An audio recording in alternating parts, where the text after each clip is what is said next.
Nagsimula sa isa, naubos ang 5, hanggang umabot ng 15. Pagdating ng 20, hindi na makatayo.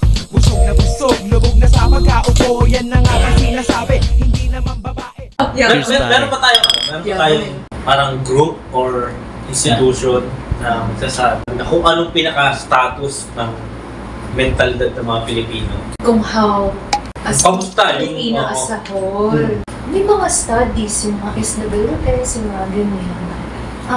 So maraming statistics, for example, na generally compared sa ibang bansa, medyo mas happier yung Filipinos, no? Pero simula 1990s, steadily rising suicide rates natin. I think yung latest stats sa Philippines, parang 7 people a day suicide. Tumataas yung depression. Sabi ko siguro 25% ng student population naka-express ng clinical depression. Tapos medyo dumadami rin yung cases ng self-harm. And katulad ng discuss natin kasi marami ng factors, diba? Kahit economic, kahit financial, diba, mga social. So, definitely, tumataas yung mental health conditions and problems. Pero marami rin tayong mga coping, marami rin tayong mga resilience factors. Kunwari, humor, diba? Masalanta ka, pero yung iba, nagawa pa reels, no? Yung mga ganun, parang yung resilience natin. Or, minsan yung family support.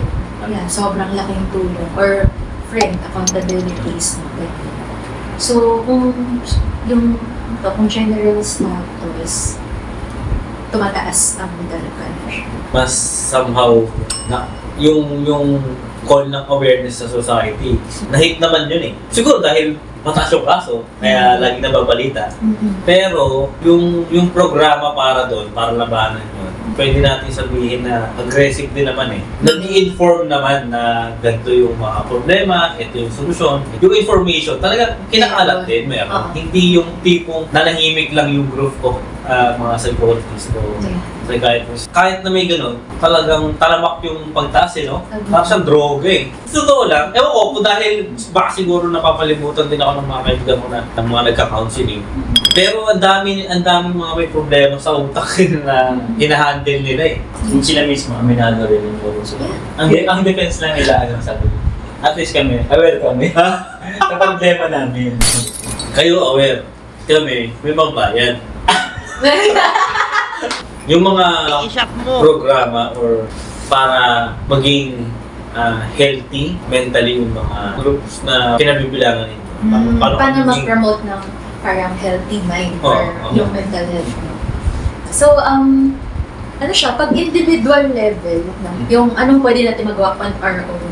So, di ba since meron body, mind, soul, spirit. So, body, yung alam ko yun. For example, kumain sa oras or wag masyado magpuyat kasi makaka-predispose siya sa mood conditions talaga. Mag-harm sarili as much as possible, di ba? Or exercise, ganyan. Yun yung mga physical things.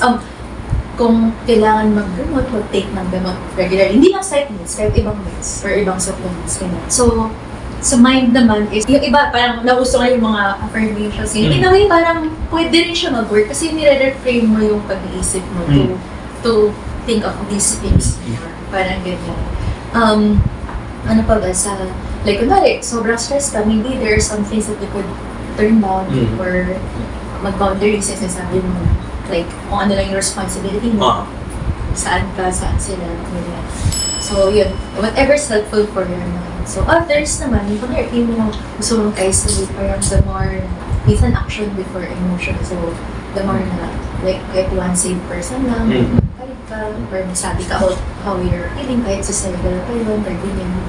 Support groups, interest groups, yung mga hobbies mo, spiritual, so kanya-kanya. No? So, iba yoga, sulat, meditate, iba, like church, pray, worship. So, yun yung individual level. Sa other person, kunwari, makakilala ka, na parang feel mo, meron. Like, approach them. And tama, may discernment sa approach. Mara si strong guy, parang you don't make him feel like, kumusta ka baby, gano'n. Pero, papakita mo, like, kunwari, labas kayo for drinks or what, diba? So, approaching the person, open-ended questions, ito literal, safe space kasi tao. Hindi yung eme lang. Parang, kunwari, hindi manipulative sad boy. Joke! Hindi tayo. Oo. Hindi naman ako sad boy. Hindi naman! Hindi kita tinuro. Pero yun, maging safe space tayo sa tao in a way na walang judgment, may acceptance, and confidentiality, syempre sobrang important, no? Or i-reflect mo yung sinabi niya, no? Maging empathic ka, or help mo siya, samahan mo siya mag-check up, samahan mo siya sa gym, gano'n, no? On a community level, yun nga, hindi sapat, sabi mo nga, marami namang informing na nagaganap, dami pa rin problem. So, dapat, pinababa siya sa community level, sa school level, sa work. So, pag sa schools, kaya nauuso ngayon ba may mga nurses, may teachers, may ganyan, may parents, so na-educate din sila sana about mental health awareness, okay lang mag-seek help, yung kahinaan, mga what to detect, no? Paano mag-detect in a way, no? Ng mga red flags, no? Sa school level, mga common concerns ng students, body confidence, mga ganyan, esteem, baka pwede yun i-tackle, bullying, di ba? So, tapos, baka helpful din pag sa school na mayroong, so yun yung parang general. Pero yung mga taong mayroong mental health condition, baka pwede mag-screening tools, exam. Tapos, sa akin yung nakita na mataas doon sa counselor or referral sa psychologist, or psychiatrist or hospital therapist. So, kanya-kanya. Kunwari, Christian school siya, so mag-incorporate siya ng unique to them, or support groups. Sa work, same, no? Depende sa kultura ng work. Pero very, very important ang safe and positive work culture.